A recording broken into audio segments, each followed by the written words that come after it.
अस्सलाम वालेकुम, सबको प्यार भरा सलाम। आप देख रहे हैं यूरो वीज़ा न्यूज़ और मैं हूं शाहिद सदीकी। आज फिर हमेशा की तरह एक बहुत अच्छी इन्फॉर्मेशन लेके आया हूं जो कि वर्क वीज़े के रिलेटेड है। और कहाँ का वर्क वीज़ा है? शेंगन कंट्री लक्समबर्ग का ये वर्क वीज़ा है।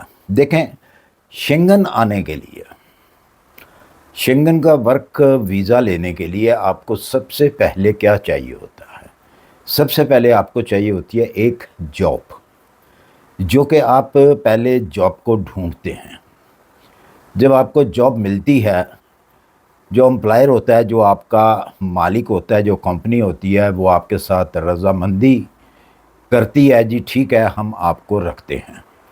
तो फिर हो सकता है कुछ ऐसी कंपनीज़ होती हैं जो आपका इंटरव्यू लेती हैं ऑनलाइन। उस इंटरव्यू में अगर आप पास हो जाते हैं तो वो आपको रिस्पॉन्स करती है, स्पॉन्सरशिप भेजती है, जिसके थ्रू जो है आप फिर अपनी कंट्री में से वीज़ा लगवाते हैं।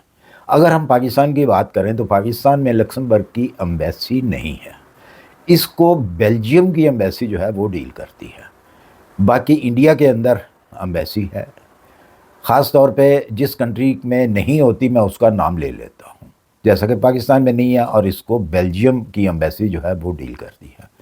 तो फिर आप बेल्जियम एम्बेसी में जाएंगे, जो इनका फाइलिंग बना हुआ है लक्समबर्ग का, वहाँ पे, या ऑनलाइन आप उनसे अपॉइंटमेंट लेंगे तो फिर आपको वो दावत देंगे या आपको मतलब कि मैसेज करेंगे, जी ठीक है आपकी फ़लाँ डेट को अपॉइंटमेंट है। इंटरव्यू आपका ऑनलाइन जो है वो हो जाता है। तो उसी इंटरव्यू में आपको बता दिया जाता है जी आप सेलेक्ट हो गए हैं, या थोड़े दिनों के बाद ही आपको इतला दे दी जाती है जी आप सेलेक्ट हो गए हैं। तो उसके बाद जो है वो बाकी जो प्रोसीजर होता है उसका वो चलता है। ये जो जॉब है ये ऑनलाइन आपने अप्लाई करनी है। ये नहीं है कि मैं अभी आपको बताऊं जी, डिस्क्रिप्शन के अंदर मैंने जो है उसकी वेबसाइट दे दी है और आप बकाया वीडियो को ना सुने कि मैंने क्या बताना है आपको इसके बारे में, तो वो बगैर सुने आप जाके वहाँ पे खड़े हो जाएं वेबसाइट को खोल के और सोचें कि मैंने क्या करना है अब। तो फिर आप दोबारा मैसेज करेंगे मुझे और वही बातें आप पूछनी है जो मैं वीडियो में बताऊंगा। तो बेहतर है कि आप पहले वीडियो देख लें, उसके बाद आप उस वेबसाइट पे जाएं जो कि डिस्क्रिप्शन में दी हुई है, उसको ओपन करें, स्टेप बाय स्टेप जो है वो उसको फॉर्म को पुर करें। तो वहीं पे आपने सबमिट करनी है अपनी एक सीवी और एक अपना कवर लेटर। याद रहे सीवी जो है आपकी यूरोपियन सीवी होनी चाहिए, क्योंकि मेरे ख़्याल में कि बहुत सारे एशियन कंट्री हैं वो तकरीबन इंग्लिश सीवी बनाती हैं, जो कि यूके वगैरह में या ऑस्ट्रेलिया, स्विट्ज़रलैंड, न्यूज़ीलैंड वगैरह में जो सीवी दी जाती हैं। तो यूरोपियन सीवी जो होती है और होती है। अगर आपको नहीं पता तो आप गूगल करके आप देख सकते हैं कि यूरोपियन सीवी जो है वो किस तरीके से बनाई जाती है। और ये जो लक्समबर्ग की जॉब है, बहुत सारी बेशुमार जॉब्स हैं, आप देखेंगे आपको वहाँ पे हर जॉब मिलेगी, हर किस्म की जॉब मिलेगी। फ्रूट्स की भी जॉब मिलेगी आपको, ग्रोसरी शॉप के ऊपर भी आपको, फ्रूट बेचने की भी शॉप मिलेगी आपको, होटलिंग के अंदर भी आपको जॉब मिलेगी, कंस्ट्रक्शन के अंदर भी आपको जॉब मिलेगी, ड्राइविंग की भी आपको जॉब मिलेगी, मैकेनिक की भी आपको जॉब मिलेगी। हर किस्म की जो जॉब है आपको मिलेगी, लेकिन आपने अपना टाइम जो है वो लगाना है। ये नहीं है कि आपने थंबनेल देखा कि जी लक्समबर्ग के अंदर जॉब आ गई है, और बहुत सारे लोग ऐसा करते हैं कि वो मैसेज के ऊपर मैसेज करना शुरू करते हैं, जी help me help me help me. तो भाई इस तरह हेल्प नहीं होती जिस तरह आप हेल्प मांगते हैं। और देखें, कमेंट बॉक्स में ये लिख देना कि जवाब दें, कोई आगे ऊपर बात नहीं लिखी होती, सिर्फ ये होता है जी जवाब दें। अरे भाई किस चीज़ का मैं जवाब दूँ? कुछ लोगों ने ये लिखा होता है ये हेल्प मी, भाई किस चीज़ की हेल्प? आपने अगर मुझसे ही हेल्प मांगनी है, इसका मतलब ये नहीं होता कि जो शख्स आपको एक इंफॉर्मेशन दे रहा है और वही आपके सारे काम करे। वो आपके सारे काम कैसे करेगा और आप किस चीज़ की हेल्प मांग रहे हैं उससे? कम से कम ये तो सोचा करें आप। کہ اب مجھے نہیں پتا کہ کس چیز کی ہیلپ مانگتے ہیں. بہت لوگوں سے میں پوچھتا ہوں تو وہ آگے سے کہتے ہیں جی ہمیں $10,000 چاہیے، $5,000 چاہیے. یار یہ کوئی بات ہے کرنے والی؟ میں یہاں پہ میرے پاس بینک تو نہیں ہے، یا بینک ایسا بینک نہیں ہے جو فی سبیل اللہ جو ہے وہ پیسے بانٹتا ہے. تو بھائی پیسہ چاہیے تو محنت کریں، کام کریں تو پیسہ بھی ملے گا، اللہ تعالیٰ اس میں برکت ڈالتا ہے. اچھا جی آگے چلتے ہیں جی. تو جناب یہ جاب لینے کے لیے آپ کو 4 لینگویج میں سے ایک لینگویج جو ہے میں ہمیشہ ہی کہتا ہوں کہ آپ کو مسٹ آنی چاہیے لکسمبرگ جاب لینے کے لیے. ایک تو 4 لینگویج میں آپ کو بتا دیتا ہوں، اس میں سے اگر ایک بھی آپ کو لینگویج آتی ہے تو آپ یہ جاب لے سکتے ہیں، آپ کو مل جائے گی جاب. سب سے پہلی تو ان کی اپنی لینگویج ہے، لکسمبرگ کی لینگویج ہے. اس کے بعد وہ ترجیح دیتے ہیں جی جرمن لینگویج کو.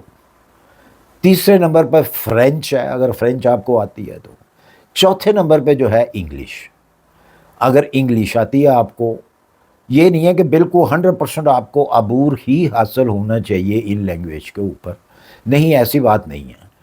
ہاں آپ کو اپنا جو آپ کا کام ہے اس کے اندر جو ہے اتنی انگلش آنی چاہیے کہ آپ کسی کو کوئی بات سمجھا سکیں، یا اگر آپ کو کوئی بندہ بات کر رہا ہے آپ کے ساتھ تو آپ اس کی بات کو سمجھ سکیں اور آپ اس کو جواب دے سکیں. اتنی کم سے کم آپ کو انگلش آنی چاہیے، یا کوئی بھی چاروں میں سے کوئی بھی لینگویج ہے تو اتنی آنی چاہیے کہ آپ اس کی بات کو سمجھیں اور اس کی بات کا جو ہے وہ آپ جواب دیں. باقی رہ جاتی ہے جی بات سیلری کی. تو سیلری جو ہے کم سے کم، بہت بھی اگر لو سیلری بھی لے لیں تو لو سیلری جو ہے 2400 یورو لکسمبرگ کی سیلری ہے.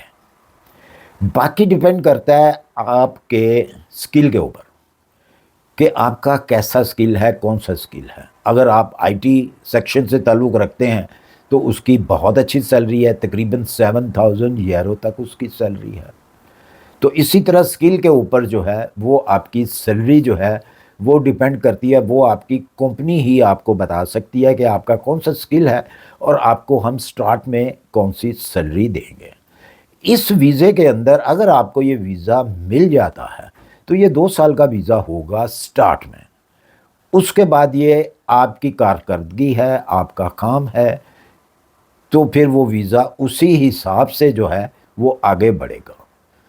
5 سال کے بعد آپ ایلیجیبل ہو جاتے ہیں پی آر کے لکسمبرگ کے اندر. 5 سال کے بعد آپ کو پی آر مل جاتی ہے، یعنی کہ پرماننٹ ریزیڈنٹ پرمٹ آپ کو مل جاتا ہے. اگر آپ 5 سال وہاں پہ نکال لیتے ہیں، ٹیکس دیتے ہیں اور اپنا کام کرتے ہیں، آپ بینیفٹ نہیں لیتے اگر آپ، تو پھر آپ نیشنلٹی جو ہے ان کی وہ اپلائی کر سکتے ہیں. آپ اس کے بھی پھر پی آر کے بعد حقدار بن جاتے ہیں. لکسمبرگ ایک بڑی خوبصورت کنٹری ہے جس کے اندر آپ کو ٹرانسپورٹ جو ہے وہ فری ملتی ہے حکومت کی طرف سے. چاہے آپ بس کے اوپر سفر کریں، ٹرام کے اوپر سفر کریں، آپ کو اس کی ٹکٹ نہیں لینا پڑتی. آپ نے کام پہ جانا ہے یا ویسے گھومنے پھرنے کے لیے جانا ہے تو آپ کو ٹکٹ لینے کی ضرورت نہیں ہوتی. آپ بغیر ٹکٹ کے جو ہے وہ ٹریول کرتے ہیں بس کے اوپر، ٹرام کے اوپر. بہت ساری سہولتیں ہیں لکسمبرگ کے اندر، باقی شنگن کے اندر بھی بہت ساری ہیں، لیکن لکسمبرگ کے اندر جو ہے وہ ایکسٹرا کچھ سہولتیں دی گئی ہیں. ایون بہت سارے جرمن جو ہیں، جو ٹریئر مطلب ایک بارڈر ہے جرمن اور لکسمبرگ کا، وہاں پہ جو لوگ رہتے ہیں تقریباً وہاں پہ لکسمبرگ میں ہی جا کے کام کرتے ہیں کیونکہ ان کی پینشن بھی زیادہ ہے. باقی شنگن کی دوسری کنٹریوں کی نسبت ان کی پینشن بھی زیادہ ہے، ان کی سیلری بھی زیادہ ہے. مطلب ہر لحاظ سے جو ہے یہ لکسمبرگ جو ہے اس کے اندر بینیفٹس جو ہیں وہ زیادہ ملتے ہیں. تو آج جائیے ڈسکرپشن کے اندر اس ویب سائٹ کو اوپن کریں، اپنا سکل ڈھونڈیں، وہاں پہ اپنی سی وی اور کور لیٹر جو ہے وہ آپ سبمٹ کرائیں اور اپنی قسمت دیکھیں، آپ کی قسمت آپ کو کیا کہتی ہے. اسی کے ساتھ مجھے اجازت دیجیے، اپنی دعاؤں میں یاد رکھیے، اپنا خیال رکھیے. ملتے ہیں انشاءاللہ پھر کسی اچھی سی انفارمیشن کے ساتھ. اللہ حافظ.